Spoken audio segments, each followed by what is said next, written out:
Hi friends, നമുക്കിന്നൊരു പപ്പായ face pack തയ്യാറാക്കാം. പപ്പായ ഞാൻ അതിനായിട്ടൊന്ന് മിക്സിയിലിട്ട് ഗ്രൈൻഡ് ചെയ്തെടുത്തിട്ടുണ്ട്. അതിലേക്ക് നമുക്ക് ഒരു 2 ഇൻഗ്രീഡിയൻസും കൂടി ആഡ് ചെയ്യാം. പപ്പായ തന്നെ ഇടുന്നതിലും കുറച്ചും കൂടി ഇഫക്റ്റ് കിട്ടാൻ വേണ്ടിയാണിത്. അപ്പോൾ ഞാൻ ആഡ് ചെയ്യുന്നത് 1 സ്പൂൺ റാഗി പൗഡറാണ്. റാഗി പൗഡറിന് പകരം അരിപ്പൊടി വേണമെങ്കിലും ഉപയോഗിക്കാം. റാഗി പൗഡർ എപ്പോഴും നമുക്ക് അവൈലബിൾ ആയിക്കോണമെന്നില്ലല്ലോ. അതിലേക്ക് 1 സ്പൂൺ ഹണി കൂടി ആഡ് ചെയ്യുന്നു. അത് നന്നായിട്ടൊന്ന് മിക്സ് ചെയ്തെടുക്കാം. നല്ലപോലെ ഒന്ന് മിക്സ് ചെയ്ത് മിശ്രിതം കിട്ടിയിട്ടുണ്ട്. അപ്പോൾ ഇത് നമുക്ക് നമ്മുടെ ഫേസിലേക്ക് അപ്ലൈ ചെയ്ത് കൊടുക്കുക. അപ്പോൾ അത് ചെയ്യുന്നതിന് മുമ്പായിട്ട് നമ്മൾ എന്ത് സാധനം മുഖത്ത് അപ്ലൈ ചെയ്താലും അതിന് മുമ്പ് ഫേസ് നന്നായൊന്ന് ക്ലീൻ ചെയ്യണം. ക്ലീൻ ചെയ്യുന്ന വെച്ചാൽ നമ്മൾ ഉപയോഗിക്കുന്ന ഏതെങ്കിലും ക്ലെൻസർ, സോപ്പ് ഉപയോഗിച്ച് വാഷ് ചെയ്യാം. പക്ഷേ എല്ലാവർക്കും അറിയാം, സോപ്പ് മാത്രം ഉപയോഗിച്ച് വാഷ് ചെയ്യുമ്പോൾ നമുക്ക് ആ ഒരു നല്ല ക്ലെൻസിങ് കിട്ടാറില്ല. അപ്പം നമ്മൾ ഉപയോഗിക്കുന്ന ഏതെങ്കിലും ഒരു ക്ലെൻസർ യൂസ് ചെയ്താൽ നന്നായിരിക്കും. അങ്ങനെ ഒന്ന് ക്ലീൻ ചെയ്തതിന് ശേഷം ഒന്ന് അപ്ലൈ ചെയ്ത് കൊടുക്കുക. ഇതൊക്കെ റെഗുലറായിട്ട് നമ്മൾ ചെയ്താൽ നമുക്ക് വളരെയധികം ഇഫക്റ്റ് കിട്ടുന്നതാണ്. ഞാൻ കഴിഞ്ഞ വീഡിയോയിലൊക്കെ പറയാറുണ്ട്, വല്ലപ്പോഴും ഓടി വന്നിട്ട് നമ്മൾ ശ്രദ്ധിക്കേണ്ട ഒന്നല്ല നമ്മുടെ സ്കിന്ന്. ഇതിനധികം നമുക്ക് സമയം വേണ്ട.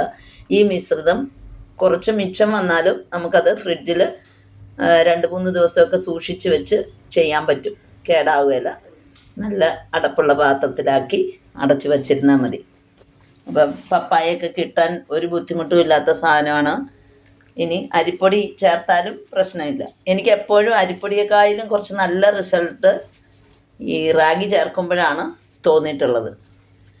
ചിലപ്പോൾ ഒന്നുമില്ല വെച്ചാൽ കപ്പളങ്ങ പപ്പായ അവൈലബിൾ അല്ലെങ്കിൽ റാഗിയും പാലും ചേർത്ത് അല്ലെങ്കിൽ റാഗിയും തൈരും ചേർത്ത് പോലും ഞാൻ ഫേസ് റബ്ബ് ചെയ്യാറുണ്ട്. നമുക്ക് നല്ല സ്റ്റാനൊക്കെ പോയി ഒന്ന് ക്ലീനായി കിട്ടാനായിട്ട് വളരെ നല്ലതാണ്. അപ്പോൾ ഈ മിശ്രിതം അപ്ലൈ ചെയ്യുക, ചെറുതായിട്ടൊന്ന് റബ്ബ് ചെയ്ത് കൊടുക്കുക. അപ്പോൾ ഇതിൽ റാഗി ചേർത്തിരിക്കുന്നതുകൊണ്ട് തന്നെ വെറും ഒരു ഫേസ് പാക്കായിട്ട് കണക്കാക്കണ്ട. നമുക്കൊരു നല്ല സ്ക്രബിൻ്റെ റിസൾട്ട് കൂടി കിട്ടും. അത് നമുക്ക് ടാനൊക്കെ പോയി നല്ല സ്മൂത്ത് ആവാനും സ്കിന്നിനൊരു ഗ്ലോ കിട്ടാനും വളരെ നല്ലതാണ്. ഇതിന് ശേഷം 10 മിനിറ്റിന് ശേഷം നമുക്കൊന്ന് വാഷ് ചെയ്യാം. ഞാൻ വാഷ് ചെയ്യുന്നത് ഇതിലധികം എടുത്തിട്ടില്ല, കാരണം വീഡിയോ നീണ്ടു പോകണ്ടെന്ന് വിചാരിച്ചു. 10 മിനിറ്റ് അല്ലെങ്കിൽ 15 മിനിറ്റ് വയ്ക്കുക. 15 മിനിറ്റ് ഇരുന്നാലും കുഴപ്പമില്ല. ഒരു കാര്യം പ്രത്യേകം ശ്രദ്ധിക്കണം, നമ്മൾ ഒരിക്കലും ഒരു പായ്ക്കും ഇട്ട് വളരെ ഡ്രൈ ആവാൻ പാടില്ല. ഡ്രൈ ആവുന്നതിന് മുമ്പ് നമ്മളത് റിമൂവ് ചെയ്യാനായിട്ട് ശ്രദ്ധിക്കണം. നന്നായി വാഷ് ചെയ്ത് തുടച്ചതിന് ശേഷം നമുക്ക് ഏതെങ്കിലും ഒരു മോയ്സ്ചറൈസർ, നമ്മൾ യൂസ് ചെയ്യുന്ന ഒരു മോയ്സ്ചറൈസർ അപ്ലൈ ചെയ്യാം. ഓരോരുത്തർക്കും അവരുടെ സ്കിന്നിനനുസരിച്ചുള്ള മോയ്സ്ചറൈസർ സെലക്ട് ചെയ്യുന്നതാണ് നല്ലത്. എല്ലാവർക്കും അഫോർഡബിൾ ആയിരിക്കില്ല. അതേപോലെ സ്കിന്ന് കുറച്ച് ഓയിലി ആയിട്ടുള്ളവർ, ഡ്രൈ ആയിട്ടുള്ളവരും അതിന് സ്യൂട്ടാവുന്ന തരത്തിലുള്ള മോയ്സ്ചറൈസർ